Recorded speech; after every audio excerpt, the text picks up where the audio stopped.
مسیح کے زندہ جلالی نام میں سب کو سلام۔ خدا کا شکر کرتے ہیں، باپ جی کی تعریف کرتے ہیں، خدا کی محبت کے لیے شکر کرتے ہیں جو لازوال ہے۔ یسوع مسیح کل اور آج بلکہ ابد تک یکساں ہے، اس کی محبت یکساں ہے۔ ہم دیکھتے ہیں کہ جس طرح خداوند نے سکھایا اور بتایا، حکم دیا ہے کہ میرے بیٹے کی بات مانو، کیونکہ وہ جو کہتا ہے وہ کرو۔ وہ کیا کہتے ہیں؟ انہوں نے کہا بپتسمہ لو۔ اور ہمارے لوگ کیا کہتے ہیں؟ اس بات کو نہیں مانتے جو ہم سیکھ چکے ہیں، اور آج ہم جو سیکھیں گے اس کے بارے میں بات کریں گے۔ جس طرح ہم نے دیکھا مقدس پالوس مقامی کلیسیاؤں کو لکھتا ہے اور ہدایت کرتا ہے کہ جن لوگوں نے بپتسمہ لے لیا ہے وہ اب پرانی طرز زندگی کو ترک کر چکے ہیں، اب نئی زندگی میں آ چکے ہیں، اب خداوند یسوع کے پیروکار میں شریک ہو چکے ہیں، اور اب پرانی چیزیں جاتی نہیں بلکہ سب کچھ نیا ہوگا۔ جس طرح ہم دیکھتے ہیں نوح کی کشتی کو خدا نے جب بچایا، سیلاب سے بچایا، اسی طرح خداوند نے یسوع کو مردوں میں سے زندہ کیا۔ اسی طرح خدا کے نئے لوگ موت کے اختیار سے چھڑائے گئے اور چھڑائے جائیں گے۔ خدا نے انہیں قبول کیا، اور جب وہ بپتسمہ لیتے ہیں تو انہیں خدا کے خاندان میں خوشامد کیا جاتا ہے، اور وہ خدا کے خاندان میں شامل ہو جاتے ہیں جہاں پہ فضل پر ہی فضل ہوتا رہتا ہے۔ ہالےلویا۔ اور آج کے زندہ کلام کے لیے ہم شکر کریں گے جو لوکا کی انجیل اس کا 7واں باب اس کی 30 آیات میں لکھا گیا ہے۔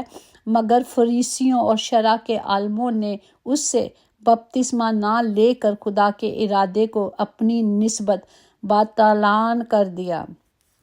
پاک کلام پڑھے جانے پر خدا کی برکت ہو، خدا کا شکر ہو، خدا کی تعریف ہو۔ بطلان کا مطلب ہے بے مقصد یا بے معنی۔ جس طرح ہم دیکھتے ہیں واعظ کا پہلا باب اس کی 2 آیات میں بطلان ہی بطلان واعظ کہتا ہے، بطلان ہی بطلان، سب کچھ بطلان ہے، مطلب سب کچھ بیکار ہے، زندگی بیکار ہے، کیونکہ خدا نے ہمیں زندگی دی ہے ایک ٹائم پیریڈ کے لیے۔ وہ خدا کی راہوں کو نہ سمجھ سکے جس کے اختیار میں انسان کا انجام ہے، وہ خدا کے ارادوں کو ہی نہیں سمجھ سکے، وہ خدا کے کلام کو ہی نہیں سمجھ رہے۔ وہ صرف دنیاوی چیزوں میں انسان جو خدا کے کلام کے مطابق نہیں چلتا اور کلام کے مطابق نہیں عمل کرتا ہے تو وہ کیا ہے؟ جس طرح ہمارے کلام ہمیں سکھاتا ہے کہ جو کلام پر عمل نہیں کرتا وہ کیا ہے؟ مردہ ہے۔ ہمیں کلام پر عمل کرنا ہے، عمل بھی کرنا ہے اور چلنا بھی ہے۔ اسی طرح ہم دیکھتے ہیں فریسی اور شرع کے معلم جو تھے وہ کون تھے؟ وہ فریسی گھروں میں جمع ہو کر دعا کرتے تھے، اور یہودی جو شرع کے معلم تھے وہ جنہوں نے پہلی 5 کتابوں کے عالم اور استاد بھی رہ چکے ہیں، وہ فریسیوں کی طرح ان کا بھی یہی عقیدہ تھا کہ صرف خدا ہی گناہ معاف کر سکتا ہے اور کوئی گناہ نہیں معاف کر سکتا۔ لیکن ہم دیکھتے ہیں کہ ہمیں خدا نے معاف کرنا سکھایا، اور کہتا ہے ہم معاف کریں گے تو ہمارے گناہ بھی معاف کیے جائیں گے۔ اگر ہم ایک دوسرے کو معاف نہیں کرتے تو خدا بھی ہمیں معاف نہیں کرے گا۔ جس طرح ہم دیکھتے ہیں کہ خداوند یسوع مسیح نے جب شاگردوں نے پوچھا کہ ہم کون سی دعا کریں، خداوند نے اے ہمارے باپ سکھایا۔ جب ہم دن میں کتنی دفعہ اے ہمارے باپ پڑھتے ہیں تو کیا ہم غور سے نہیں پڑھتے؟ کیا ہم اس پر عمل نہیں کرتے؟ آج ہمیں یہ بھی سوچنا ہے کہ اس کلام کو جو خدا نے کہا کہ یہ دعا کیا کرو، اس دعا پہ عمل کرتے ہیں کہ نہیں کرتے۔ یہاں دیکھتے ہیں جب یوحنا بپتسمہ دینے والے کے پاس جو مسول لینے والے تھے، جو لوکا کی انجیل اس کا 3 باب اس کی 12 میں ہے، 12-13 میں، کہ مسول لینے والے بپتسمہ لینے کو آئے اور اس سے پوچھا کہ اے استاد ہم کیا کریں؟ اس نے ان سے کہا جو تمہارے لیے مقرر ہے اس سے زیادہ نہ کرو۔ خدا نے یہ کہا جو کام کر رہے ہو، اگر تم سود لے رہے تو وہ کرو جو مناسب ہے، اس سے زیادہ مت لو۔ اسی طرح سب 7 29 30 میں بھی، اور سب عام لوگوں نے جب سنا تو انہوں نے اور مسول لینے والوں نے بھی یوحنا کا بپتسمہ لے کر خدا کو راست باز مان لیا، خدا کی پاک مرضی کو لے لیا اور اس مرضی پر چلتے رہے۔ لیکن جنہوں نے جو زیادہ ایجوکیشن حاصل کر چکے تھے، جو سوچتے تھے کہ یہ نہیں ہے، انہوں نے کیا کیا؟ خدا کے اس کلام کو رد کیا، اس بپتسمے کو لینا نہ چاہ۔ لیکن خداوند یسوع جب وہاں بیٹھے، متی کی انجیل اس کے 21ویں باب میں ہم دیکھتے ہیں کہ جب وہ یسوع کے جو اختیار دیا گیا اس پر بھی اعتراض کرتے ہیں۔ تو جب یسوع کو معلوم ہوا تو یسوع نے کیا کیا، انہوں نے کہا کہ جب وہ ہیکل میں آ کر تعلیم دے رہا تھا تو سردار کاہنوں اور قوموں کے بزرگوں نے اس کے پاس آ کر کہا، تو ان کاموں کو کس اختیار سے کرتا ہے؟ خدا نے بھی کہا کہ پہلے مجھے یہ بتاؤ کہ بپتسمہ جو تھا وہ کہاں سے تھا؟ انہوں نے وہ جواب نہیں دیا۔ وہ آپس میں سوچ کر کہنے لگے، اگر ہم کہتے ہیں جو اس کی 25-26 میں، یوحنا کا بپتسمہ کہاں سے تھا؟ آسمان کی طرف سے یا انسان کی طرف سے؟ وہ آپس میں کہنے لگے، اگر ہم کہیں آسمان کی طرف سے تو وہ ہم سے کہے گا پھر تم نے کیوں نہیں یقین کیا، اور اگر کہے انسان کی طرف سے تو وہ عوام سے ڈرتے تھے کیونکہ وہ سب یوحنا کو نبی مانتے تھے۔ تو یہاں ہم دیکھتے ہیں کہ وہ لوگوں کے ڈر سے بھی اقرار نہیں کر رہے تھے کہ اگر ہم ایسا کریں گے تو ایسا ہوگا۔ تو یہاں ہمارا خدا کہتا ہے کہ نہ تم کسی سے نہ ڈرو، کیونکہ متی 23 باب اس کی 13 میں کہ اے ریاکارو، فقیو اور فریسیو، تم پر افسوس کہ آسمان کی بادشاہی لوگوں پر بند کرتے ہو، کیونکہ نہ تو آپ داخل ہوتے ہو اور نہ داخل ہونے والوں کو داخل ہونے دیتے ہو۔ یہاں کیا کہا گیا ہے؟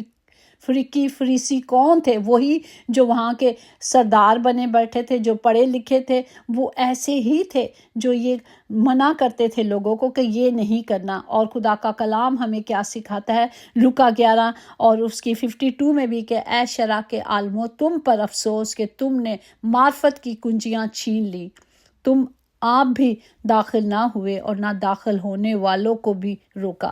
تو ہم دیکھتے ہیں کہ خدا کا کلام ہم پر یہ ظاہر کرتا ہے کہ ان لوگوں نے نہ تو وہ خود بپتسمہ لیا اور نہ لوگوں کو لینے دیا۔ اور اگر ہم اعمال 4 باب 13 میں دیکھیں گے، جب پطرس اور یوحنا کی صدر عدالت میں پیش کیا جاتا ہے تو اس وقت پطرس سے روح القدس سے معمور ہو کر ان سے کہتا ہے، مطلب اس دلیری سے کہتا ہے جو 13 میں ہے، کہ جب انہوں نے پطرس اور یوحنا کی دلیری دیکھی اور معلوم کیا کہ یہ ان پڑھ اور ناواقف آدمی ہیں تو تعجب کیا۔ پھر انہوں نے پہچانا کہ یہ یسوع کے ساتھ رہے ہیں، یہ خداوند کے جلال میں رہے ہیں، اور اسی لیے خدا کا جلال ان سے ظاہر ہو رہا ہے۔ ہالےلویا۔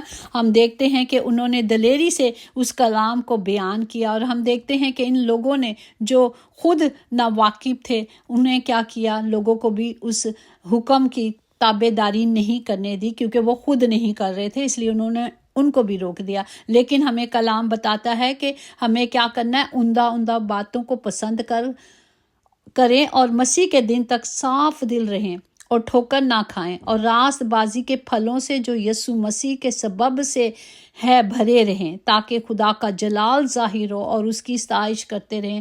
جس طرح کہا کہ خدا کی ہیکل میں کون، اس کے مقدس گھر میں کون کھڑا ہو سکتا ہے؟ وہی جس کے ہاتھ صاف ہوں اور جس کا دل پاک ہو، اور جو دل سے پاک ہوگا وہ کیا کرے گا؟ وہی خدا کو دیکھے گا۔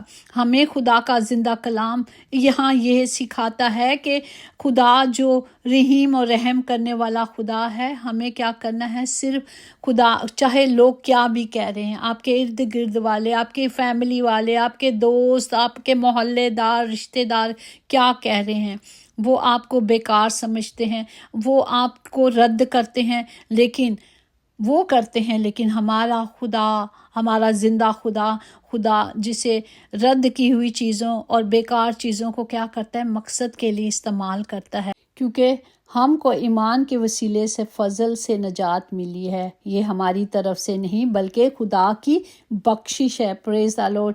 اور جس طرح یعقوب میں ہے 2 باب اس کی 14 کے ایمان اور عمل، اے میرے بھائیو، اگر کوئی کہے کہ میں ایمان دار ہوں مگر عمل نہ کرتا ہو تو وہ کیا فائدہ؟ کیا ایسا ایمان سے اسے نجات مل سکتی ہے؟ نہیں۔ تو ہمیں کیا کرنا ہے؟ ایمان میں کھڑے رہنا ہے۔ خدا کی بادشاہی ایمان کے ذریعے ظاہر ہوتی ہے، جیسے لکھا ہے کہ راست بار ایمان ہی سے جیتا رہے گا۔ ہمیں زندگی پانی ہے تو صرف ایمان میں کھڑے ہونا ہے۔ بے وفائی دنیا میں سمجھدار انسان وہی ہے جو موت سے پہلے موت کی تیاری کر لیتا ہے، کوئی پتہ نہیں وقت کب آ جائے۔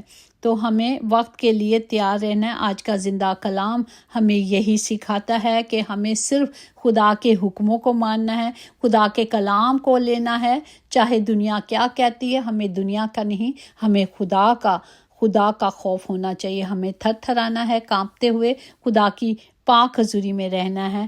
خدا باپ اس کلام کے وسیلے سے سب کو برکت دیں۔ آئیں ہم اپنے ہاتھوں کو بلند کرتے ہیں اور سب کے لیے شفا کو مانگتے ہیں۔ آج اگر کوئی گھروں میں، ہاسپٹلوں میں، کہیں بھی بیمار ہے تو باپ جی آپ شفا دیں، کیونکہ آپ نے کہا میں تیرا شافی ہوں۔ جو آپ کو پکارتے ہیں، جو آپ کو جانتے ہیں، جو آپ کے نام کو جانتے ہیں، جو آپ کی قدرت کو جانتے ہیں باپ، ان سب کے لیے خدا باپ آپ کے کلام کو اور آپ کے کلام کے وعدوں کو مانگتے ہیں، اور جو ابھی تک آپ کی محبت سے ناواقف ہیں، وہ نہیں جانتے کہ یسوع ہی زندہ اور یسوع ہی نجات ہے اور کہیں سے بھی نہیں باپ، ان کے لیے بھی آپ کی محبت کو مانگتی ہوں باپ جی۔ سب کے ساتھ ہو، تمام گھروں کے خطے بھرے رہیں باپ جی، کبھی کوئی کمی، کبھی کمزوری نہ ہو، یسوع کے نام سے آمین۔ خدا کا فضل، خدا کی محبت، خدا کی رحمت اور تسلی اور اس کی تمام برکات ہمیشہ آپ سب کے ساتھ ہوں۔ خدا کے نگہداشت فرشتے ہمیشہ آپ سب کی ہر جگہ ہر گھڑی حفاظت کریں یسوع کے نام سے آمین۔ یقیناً بھلائی اور رحمت عمر بھر ہم سب کے ساتھ رہے گی اور ہم ہمیشہ اپنے خدا کے گھر میں سکونت کریں گے۔ آمین۔ God bless you all.